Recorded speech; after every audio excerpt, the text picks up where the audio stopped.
What kind of men does God call to be pastors, elders, or deacons? We can find this information in Paul's pastoral letters, 1 Timothy 3 and Titus 1. Let's look at each. From 1 Timothy 3, the saying is trustworthy. If anyone aspires to the office of overseer, like a shepherd oversees, watches over the sheep. If anyone aspires to this office of overseer, he desires a noble task. Therefore, an overseer, the Greek word it tells us is episkopos, think bishop, somebody who watches over the congregation. In our terms, oftentimes a bishop is somebody who even looks over fellow pastors and cares for them. An overseer must be above reproach, the husband of one wife, sober-minded, self-controlled, respectable, hospitable. Let's stop and talk about a few of those. Above reproach, not the kind of person who has something in their life that needs to be corrected and called out. The kind of person who is honest, even honest about their sin, repents, confesses of their sin, and receives God's forgiveness on a daily basis. The kind of person who's very respectable, not reproachable, respectable. The husband of one wife. Just as all of the priests in the Old Testament were men, just as all of Christ's apostles were men. He had many female disciples, followers, but only male apostles, sent ones. The New Testament assumes that elders and pastors are men. So here it says the husband of one wife.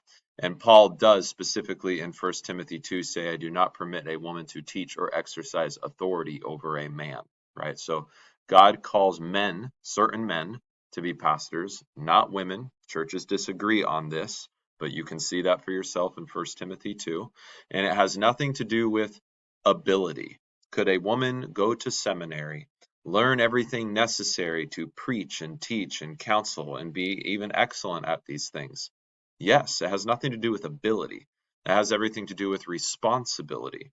God has assigned this responsibility of shepherds of his church, pastors, elders, to certain men. He has not assigned this responsibility to women, according to Paul in Scripture. The husband of one wife, churches have taken this differently. The way I think of it is as this man should be a faithful man, faithful to his wife, faithful to his family, not with different women, multiple women, nothing like that. Sober-minded, right? So not a drunkard in any way, but somebody who's in his right mind and thinks clearly. Self-controlled relates to that. That's one of the fruit of the Holy Spirit, right? Love, joy, peace, patience, kindness. The end of that list is self-controlled. So the Holy Spirit creates self-control inside the Christian. Respectable, related to above reproach. Hospitable, welcoming, inviting, ready to host, ready to care for. Able to teach, right? It's a short phrase here. We'll hear more about this in Titus, but this, by the way, and this will be one of the questions in your notes, this is what sets apart the criteria for overseers or elders or pastors as opposed to the criteria for deacons. We'll get to that in a minute. It never says that deacons have to be able to teach. It does say that elders, overseers have to be able to teach. Not a drunkard, right? I guess that relates to sober-minded. Not violent, but gentle. Not quarrelsome. Paul often says this to men in the church. Don't be violent, be gentle. Don't be quarrelsome. Not a lover of money. Jesus has so much to say about the love of money. He says the Pharisees love the money. Well, pastors should not love money. A pastor must manage his own household well, his family, with all dignity, keeping his children submissive. For if someone does not know how to manage his own household, how will he care for God's church? If you can't manage your own children, how will you care for Christ's brothers and sisters, God's children in the church? So the children should be submissive, respecting their mother and father, not out of control, not rebellious. He must not be a recent convert, right? So chances are your pastor is not somebody who just came to Christianity, a week ago, a month ago. Chances are they've been a Christian for a long time before they became a pastor. It doesn't give us any time frame here, but it says not a recent convert, or he may become puffed up with conceit and fall into the condemnation of the devil. Moreover, he will be well thought of. He must be well thought of by outsiders. That again is related to above reproach, right? Respectable, the kind of person who has a positive public image, and it's not fake. It's a real, genuine, positive public image that they earned, right? By their honesty, by their kindness, by their goodness, by their faithfulness. He must be well thought of by outsiders, so that he may not fall into disgrace, into a snare of the devil. This is the kind of man that God calls to this office of overseer, of elder, of pastor. Chances are the elders, overseers, pastors at your church meet all these criteria, and that's why they were called to that office, both by the Holy Spirit and the external call of the congregation that desired for them to be their elder. Now, deacons, this is a different word. Instead of overseer, think servant. This comes actually out of Acts chapter 6, where the Jerusalem church selects 7 deacons to oversee this issue where some widows were being taken care of and others were being neglected. You can look this up. It's the beginning of Acts 6, and they choose 7. The first 2 names are the only ones I remember, Stephen and Philip, because they get mentioned more in the book of Acts. Whereas the other 5 names, I'm not sure if Scripture mentions them ever again. Maybe at the end of one of Paul's letters as a greeting or something. But diakonos, diaconal ministry, it means servant. It means ministry. So deacons are servants in the church. They're not overseers. They're not teachers of God's word, but they serve in many various helpful, important ways. Deacons likewise must be dignified, right? Think related to respectable, not double-tongued. Your parents might call this when someone talks out of both sides of their mouth. It's like they say one thing, but they don't really live by it or mean it. They say one thing to one person and another to another. A deacon should not be like that. What you see is what you get. That's the kind of person a deacon should be. Not double-tongued, not addicted to much wine, not greedy for dishonest gain. They must hold the mystery of the faith with a clear conscience, right? They believe in Christ, true God and true man, with a clear conscience. In other words, even though they sin, they acknowledge that regularly, daily, confess their sins, receive God's forgiveness, so their conscience is clear. And let them also be tested first. Then let them serve as deacons if they prove themselves blameless. So chances are the person doesn't show up to the church and say, I want to be a deacon, and the next day they're a deacon. Chances are they go to the church for a while, develop rapport with their brothers and sisters in Christ. They earn, right, trustability, faithfulness, and then they prove themselves blameless, and now they can be a deacon in the church, a servant. Their wives likewise must be dignified. Now, it still assumes males here, even for deacons, but the difference is this. While Paul excludes women from the office of elder or pastor, nowhere does he exclude women from the office of deacon. So the church historically, orthodoxly, has allowed for deaconesses. Not slanderers, but sober-minded, faithful in all things. And God bless our faithful deacons and deaconesses and the wonderful service they do for the saints, for the church. Let deacons each be the husband of one wife, managing their children and their own households well. For those who serve well as deacons gain a good standing for themselves and also great confidence in the faith that is in Christ Jesus. So notice that these lists were very similar. The difference in criteria mostly focused on the overseer, the elder, must be able to teach. It never said that about deacons. All right, let's look at this in Titus. This is mostly focused not on deacons, but on elders, on pastors. Titus was a pastor on the island of Crete, a little bit of a different situation than Timothy. Now, this is why I left you in Crete, Titus, so that you might put what remained into order and appoint elders in every town as I directed you.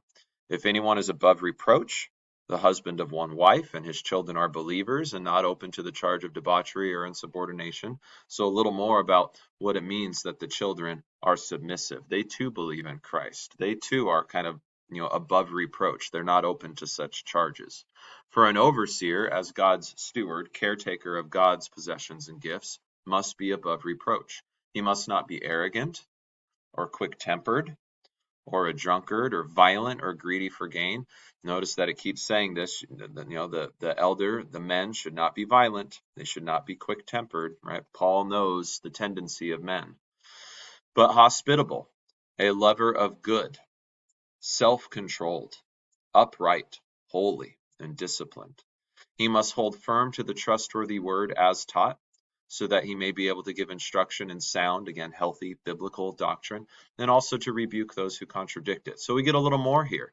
In Timothy, it was just he must be able to teach. But in Titus, he expands on that. Holding firm to the trustworthy word as taught, so that he may be able to give instruction in sound doctrine, biblical teaching, and also rebuke those who contradict it. Did you know that's part of the job of the pastor, to rebuke other pastors who are teaching falsely? Call them out on it. Hopefully they're humble, they're correctable, they want to teach what God's word says, and if they find out they're not doing it, they're ready to make the change immediately, but not everybody is humble and correctable. There are many who are insubordinate, empty talkers and deceivers, especially those, Paul says, of the circumcision party, for they must be silenced. If a pastor is not humble and correctable when he's teaching falsely, he must stop teaching. He must be silenced. He can't be pastor anymore, since they're upsetting whole families by teaching for shameful gain what they ought not to teach. One of the Cretans, a prophet of their own, said, Cretans are always liars, evil beasts, lazy gluttons. This testimony is true. It's funny to me. Paul's saying, look, the island of Crete has a reputation. People who come from Crete have a reputation. They've kind of earned this reputation. Titus, Crete's a hard place to be a pastor. You've got to rebuke what is false when people come up with these false teachings. Elders have these false teachings in the church. Therefore, rebuke them sharply, that they may be sound in the faith, not devoting themselves to Jewish myths and the commands of people who turn away from the truth. To the pure, all things are pure, but to the defiled and unbelieving, nothing is pure. But both their minds and their consciences are defiled. They profess to know God, but they deny him by their works. I think of Jesus telling the Pharisees that, with their lips they praise God, but their hearts are far from him.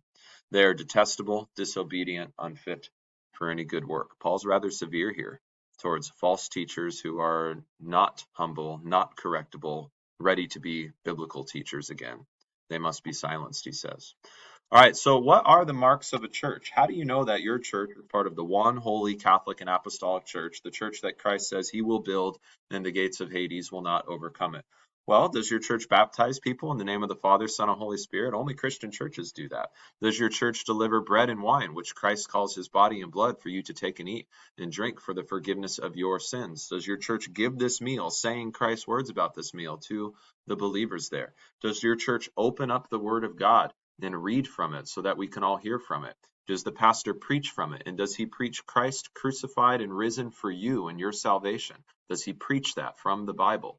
Then that's a Christian church. That is Christ's church. Only the church does those things. And those things, if you recall, are really just the means of grace, right? Jesus delivers his grace to us through the word, through the gospel. He sends out the apostles to preach the good news, to forgive sins. So we hear Christ's word, his promises, his forgiveness together. We do this individually as well as together in the church, where the church is where the word is preached. Baptism, communion, where Christ's gifts are administered, his washing and his meal, that's a Christian church. So where the means of grace are, that marks that church as part of Christ's true church. Luther just said, where you have the word of God, you have Christians, and where you have Christians, you have the word of God. The two always go together. Now, a little bit about the church service. You guys designed your own church service last time. What would you put in your service from start to finish? I'm going to link this so you guys can look at it in another assignment. But historically, the church called the church service or worship service the divine service. And I won't read all this, I'll want you to. But what that means is they believed that just as we read in the New Testament, Jesus, the divine one, promises to be with his church wherever 2 or 3 are gathered in his name. He is present when his church gathers. That's a promise. Present to give them his word and gifts. His word, which we need just like we need food. Man does not live on bread alone, but every word that proceeds from the mouth of God. Right? To skip church, to skip hearing the word of God is like skipping a meal. Just like skipping many meals in a row would have consequences on your physical body. Skipping God's word for a season of your life, skipping church for a long season of your life will have consequences on your soul. You need God's word, you need church like you need food, right? And the divine service is this idea that when we gather together as Christians in the name of Jesus, calling upon the name of the Lord, he is there. The divine one is there to serve us with his word and with his sacrament. The Son of Man came not to be served, but to serve and give his life as a ransom for many. So Jesus serves us with his word and meal at church, and in response, we give him our thanks, our praise. We sing praises to God. We give him our offerings because everything we have comes from him. We love and serve one another as Christ has first loved us. We love because he first loved us. So the divine service really reshaped my understanding of church. I do go to church to worship God, serve God, but that's secondary and in response. Primary, I go to church to receive Jesus' word and gifts, which I so need like I need food.